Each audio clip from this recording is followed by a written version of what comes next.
Bismillahirrahmanirrahim.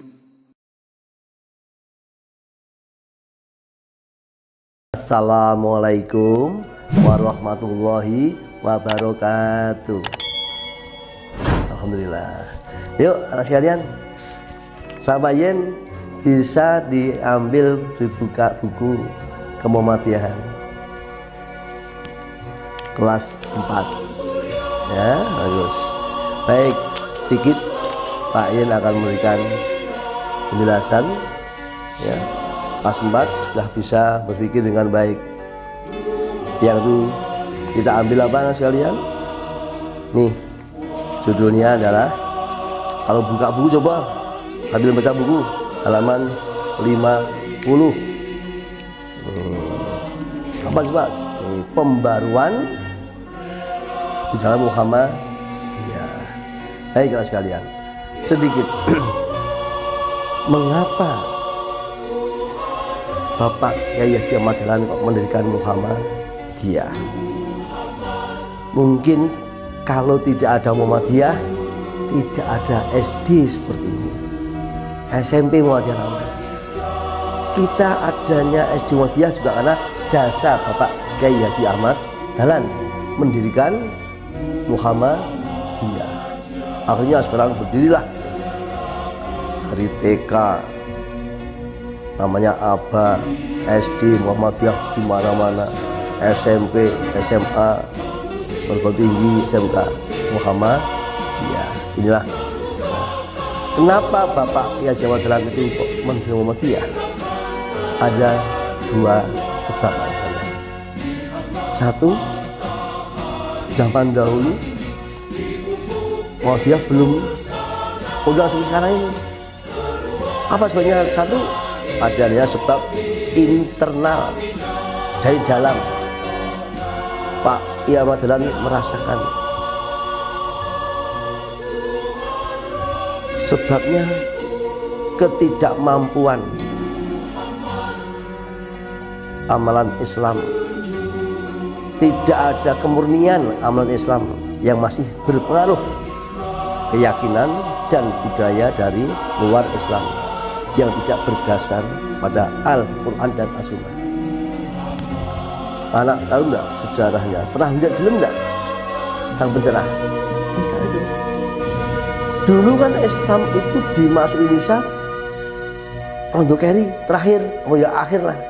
Pertama apa Pak? Sebelum adanya Islam, orang-orang Indonesia khususnya orang Yogyakarta sudah memiliki keyakinan atau agama yang namanya Hindu atau Buddha.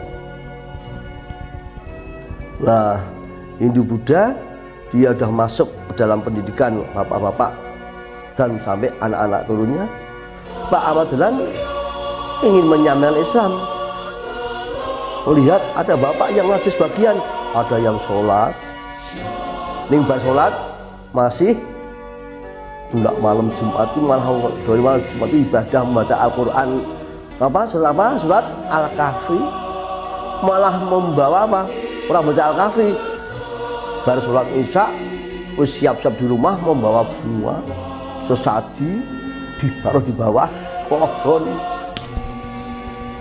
Mbah, ini sesembahanku dan aku minta dikasih keselamatan, dikasih banyak rezeki. Masya Allah, orang dulu sudah sholat itu, ini habis sholat masih seperti itu. Bahkan Pak Yen dia sendiri, simbah saya waktu punya hajatan atau dulu namanya pernikahan atau hitanan, kalau mau masak, mau ewoh itu sebelum itu, hari sebelum mau ada hajatan ewoh-ewoh itu, dia membeli satu keranjang kecil gini, isinya kalau tumpeng kecil, apem kecil, bunga-bunga, kasih duit juga, itu dikasih di perempat jalan, di jembatan, pohon besar, katanya ini Mbah persembahanku, nanti saya punya hajatan semoga dapat selamat, tidak ada apa-apa. Inilah belum ada, masih banyak yang belum murni dalam mengamalkan Islam yang sebenar-benarnya. Itu sebab yang B, lembaga pendidikan yang dimiliki umat Islam belum mampu menyiapkan generasi yang siap sebagai khalifah Allah di bumi. Wah ya ampun ini. Berarti belum ada pendidikan sekarang ini, belum, pondok pesantren belum ada yang baik-baik, belum ada sekolah Islam, belum ada. Inilah prihatinnya Pak Ahmad Dahlan. Maka Pak Ahmad Dahlan kan bapaknya di rumah mendirikan pesantren, mengajarkan ya bapak-bapak simbah-simbah diajari ngaji, baca Al-Quran, diberi ya penjelasan cara ibadah sholat yang benar. Kita berdoa kepada Allah, bukan kok pohon besar itu apa, pohon itu yang buat Allah. Kita berdoa ada yang buat pohon, bukan malah minta pohon yang nunggu semut. Nah inilah lembaga-lembaga pendidikan belum bisa mampu, belum baik seperti sekarang. Kalau sekarang sampai SD mogah, exit luar negeri, no? Apalagi UMY, UAD, udah kondang mencetak kader-kader bangsa Muhammadiyah, ahli agama, ahli pendidikan, kedokteran, sudah jelas. Tapi inilah atas perjuangan Ahmad Dahlan, prihatin. Bahkan Pak Ahmad Dahlan itu sampai apa? Merelakan jiwa raganya, uangnya untuk membuat pondok atau pesantren ini di rumahnya, semua gratis. Bahkan Pak Kiai Pak Dahlan itu ngajar bukan dapat upah, tapi malah tombok, beramal soalnya. Pernah juga apa? Perlu dulu kan pakai tikar atau hanya lantai tanah tanpa meja. Ya Pak Dahlan sekarang berusaha bikin kursi dan bikin meja untuk mengajar para santri-santrinya. Meskipun juga banyak yang menentang, itu kok meja, ngaji kok pakai meja, itu seperti ngajinya orang kafir, orang Belanda. Wah banyak banget. Tapi Pak Ahmad Dahlan kukuh, kami tidak mengajarkan kafir, tapi mengajarkan Islam yang sebenar-benarnya. Meja itu hanya alat. Nah, nanti kalau nggak boleh pakai alatnya orang kafir, nanti numpak mobil, numpak sepur milik siapa yang buat itu? Nah, enggak. Kita mengajarkan agama Islam yang semurni-murninya. Inilah dulu Pak Wahki belum ada ini lembaga. Orangnya Islamnya masih campur-campur, ibadahnya masih ibadah Islam, ini masih melakukan ritual atau kebiasaan sebagai orang Hindu. Apalagi di Keraton Yogyakarta, itu masih kental sekali dengan budaya-budaya yang sebenarnya bukan ajaran Islam. Inilah yang membuat Pak Ahmad Dahlan untuk bergerak, semangat, gigih untuk mendirikan Islam yang sebenarnya. Nah karena udah dikumpulkan tadi, apa ya kumpulan ini dinamakan apa ya? Nah di pertemuan satu-satu itu dikumpulkan, terus idenya diapakan nama ini? Kelompok ini pengajian orang-orang Islam, orang bangun, maku. Apa pengajian orang-orang Aspanya? Lah terus ini tujuannya kan mengumpulkan para umat Islam yang ingin mengikuti ajaran Nabi Muhammad. Apa ya? Oh, udah. Oh, pengikut Nabi Muhammad, berarti Muhammadiyah. Itu asalnya Muhammad dan Iyah. Oh iya itu pengikut Muhammad, berarti Nabi Muhammad, berarti dia sambung Muhammadiyah, berarti pengikut Nabi Muhammad. Oh, nggih Pak, nggih supaya kita dirikan ya. Ini kita namakan dinamakan Muhammadiyah. Bukan kok agama Muhammadiyah, ning perkumpulan atau perserikatan organisasi Muhammadiyah. Inilah timbulnya pemberontak. Dan yang lain, yang kedua, ada sebab eksternal dari luar. Ya, dalamnya orang Islam itu ibadah tidak murni, lembaga-lembaganya, yayasannya belum ada yang baik.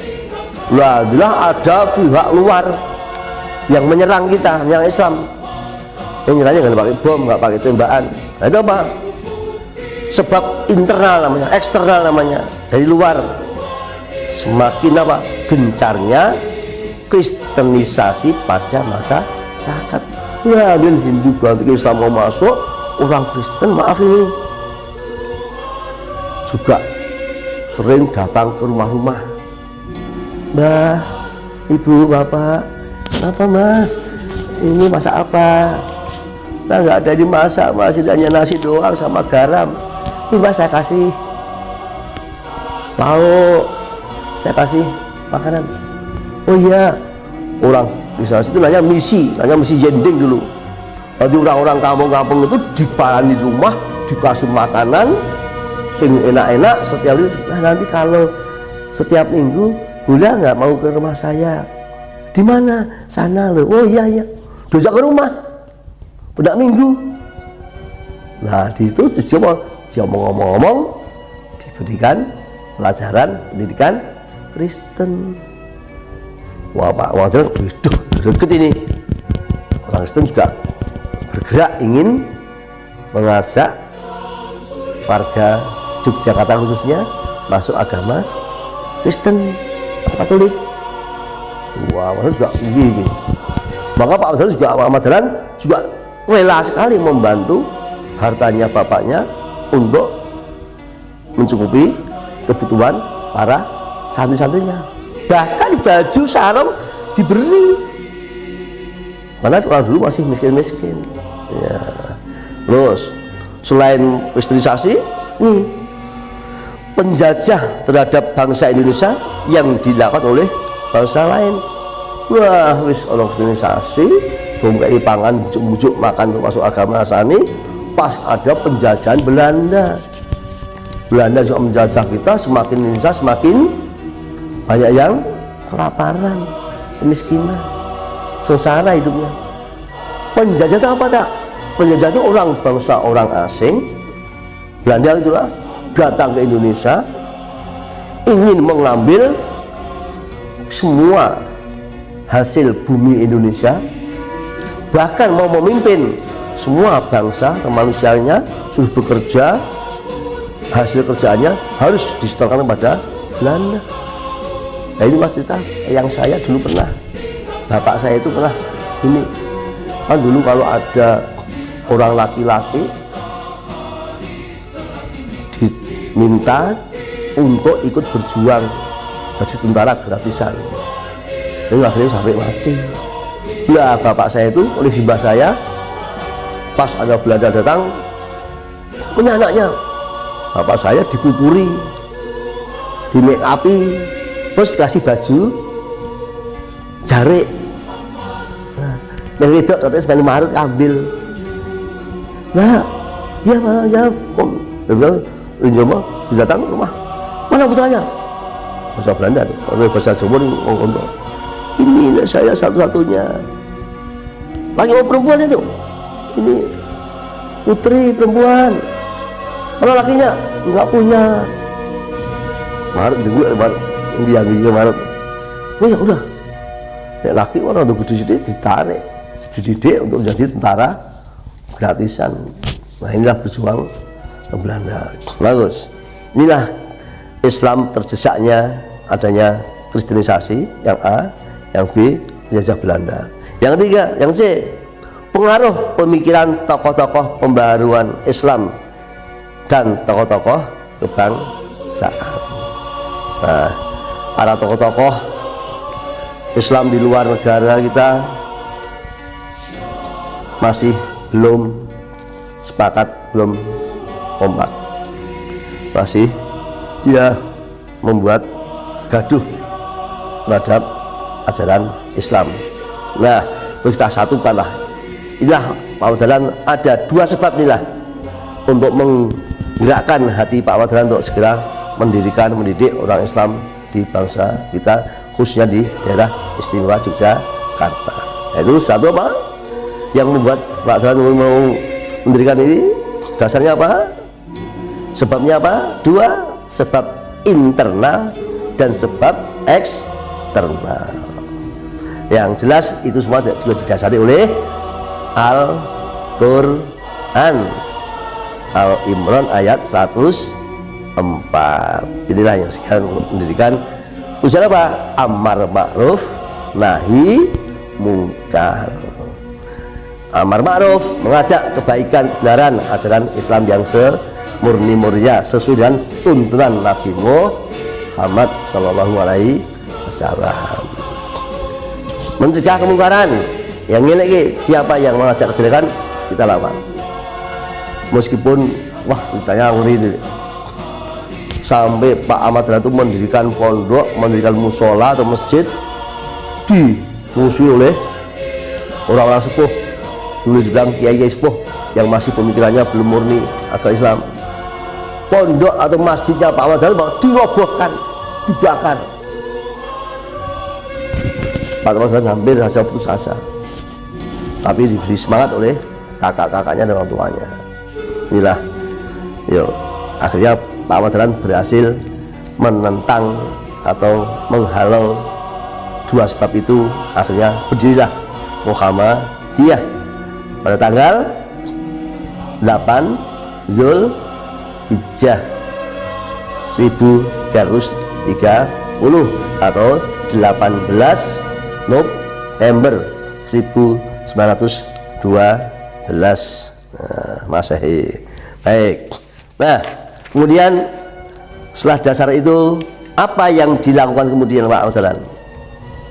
Ya, mengadakan pembaruan atau ajaran-ajaran yang mengubah dari ketidakbenaran atau tidak kemurnian Islam yang sebenarnya, yuk dipembarui.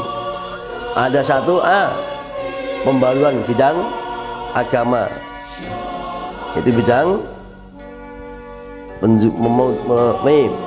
pemajuan pada awal nenek apa ini, arwah nenek moyang kita. Masih dulu masih do nenek moyang, masih ibadah, masih ingat sesembahan-sembahan orang, pohon-pohon tadi bidang agama. Yang jelas mengurangi, menghilangkan tahayul dan khurafat.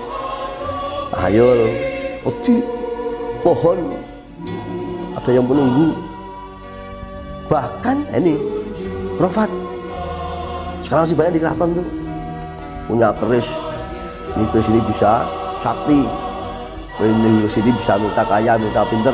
Ini tidak benar ini. Mau dia dihilangkan seperti itu. Salah satunya adalah sebagian bidang agama atau kepercayaan. Bagus. Nih ada juga orang-orang yang suka ziarah dan memohon ke makam. Dihilangkan itu. Ada simbah meninggal dunia. Wah, kayak si mati dulu orangnya tokoh hebat, terus datang ke makam. Mbah Kromo, doakan saya menjadi orang yang hebat, kuat seperti kamu. Ya betul itu. Nah, inilah salah satu sebabnya kalau agama masih campur dengan ya tahayul dan khurafat. Oke. Yang kedua, B, pembaruan di bidang pendidikan. Nah, ini. Dulu kan ada lembaga pendidikan yang baik. Pak adalah pendidikan. Ngaji ya ngaji, tapi dengan lebih baik, ditata dengan bagus, kelompok-kelompoknya, atur kelas-kelasnya, dan belajarnya tidak hanya duduk di lantai. Yang tadi membuat meja kursi. Mulai mengaji pertama, pesantren pertama yang pakai meja kursi itu pesantrennya Pak Kiai Haji Ahmad Dahlan, yang diteruskan menjadi sekolah-sekolah ini. Ini dulu hanya madrasah sama aja, tapi nggak duduk. Nah, kiai-kiai yang lama tidak boleh ngaji kok di meja kursi, harus duduk di lantai. Jamaah pun ngesot. Nah, inilah masuk pembaruan bidang pendidikan. Nah, akhirnya apa? Terjadilah, terbentuklah adanya TK, SD, SMP Muhammadiyah, SD Muhammadiyah, SMA Muhammadiyah, dan perguruan tinggi Muhammadiyah. Yang C, pembaruan Muhammadiyah di bidang sosial. Nah, ini sosial yang utama dulu adalah ini, mendirikan ya namanya rumah sehat kesehatan, karena orang-orang dulu banyak yang mati tidak bisa mengobati yang sakit, karena masih sangat-sangat sedikit orang yang ahli. Bahkan dulu masih banyak sakit masih datang orang ke dokter, datang ke mana? Mbah dukun. Ya bes. Nah, ini Muhammadiyah kan usaha bagaimana? Dinas sosial bikin rumah sakit. Apa yang kedua namanya? Rumah sakit PKO. Iya. Dulu kan namanya O, pertolongan kesengsaraan umum. Nah, ini kalau dirubah jadi PKU. Terus mendirikan apalagi sosial, rumah yatim piatu. Nah, anak-anak yang tidak punya bapak ibu kita beri layanan, jadi anak asuh, jadi sebenarnya anak yatim piatu di rumah kan disasuh, dibina, diberi santunan. Inilah kegigihan Bapak Ahmad Dahlan untuk mendirikan Muhammadiyah dan mengadakan pembaruan Islam. Yes. Terakhir apa lagi? Selain WKU juga membuat sekarang adanya media dakwah Muhammadiyah. Modelnya media ada TV, medianya ada dua macam, media elektronik dan media cetak. Kalau media elektronik itu apa? Media elektronik itu alat untuk berdakwah yang menggunakan sarana elektronik. Contohnya apa? Dengan radio. Ayo, siapa yang pernah mencoba mendengarkan radio Sobuntung? Pukul 5 pagi sampai pukul 6 itu selalu ada dialog semualah Ustadz Muhammadiyah, pengajian bagus. Lain selain sambil minum, sambil bersiap mau berangkat itu siap mendengarkan Ustadz Sigit, Agung Toro dan sebagainya.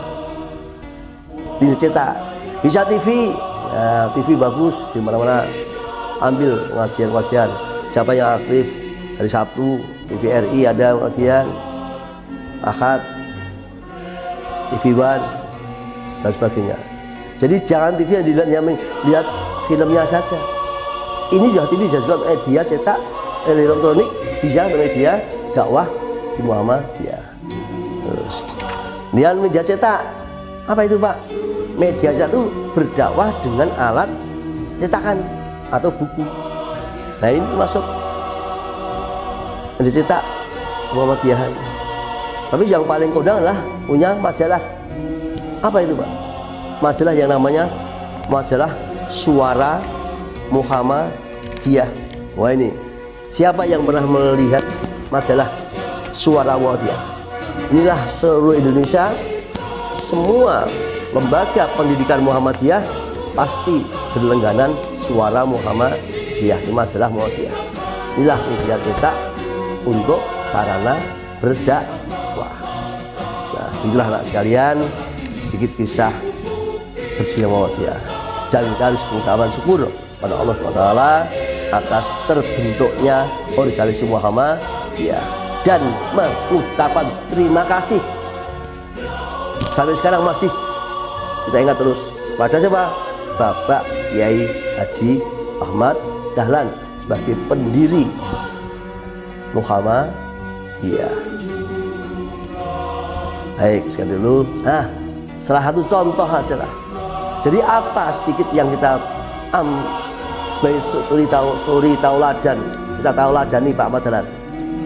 Apa yang kita tauladani? Satu, orangnya gigih, tidak pernah putus asa, dan selalu jujur, suka menolong, suka membantu fakir miskin, membantu baik berusaha ilmunya, membantu bersud harta bendanya. Dan yang jelas dia adalah apa? Tokoh Muhammadiyah yang tulus ikhlas demi ridho Allah Subhanahu wa Ta'ala. Baik, dulu kalian ngantuk enggak? Ngantuk sekitar bayan. Ya, nanti kita ketemu lagi pada waktu yang berikutnya. Sekian dulu, mohon maaf, sampai jumpa ya. Jangan lupa sekali lagi saya ingatkan, puasa dengan santai tapi bisa penuh. Alhamdulillah, sholat 5 waktu pelaksanaan bagus. Syukur duhanya kan udah nggak buru-buru, habis sahur pagi subuhan duha waktuan baru dengarkan Pak Guru. Duhanya jangan lupa, sholat fardunya harus 5 waktu, jangan bolong-bolong. Sholat tarawihnya di rumah bagus sama orang tua, sama keluarga. Semangat, selamat ibadah di rumah dengan sebaik-baiknya. Saya dulu, assalamualaikum warahmatullahi wabarakatuh.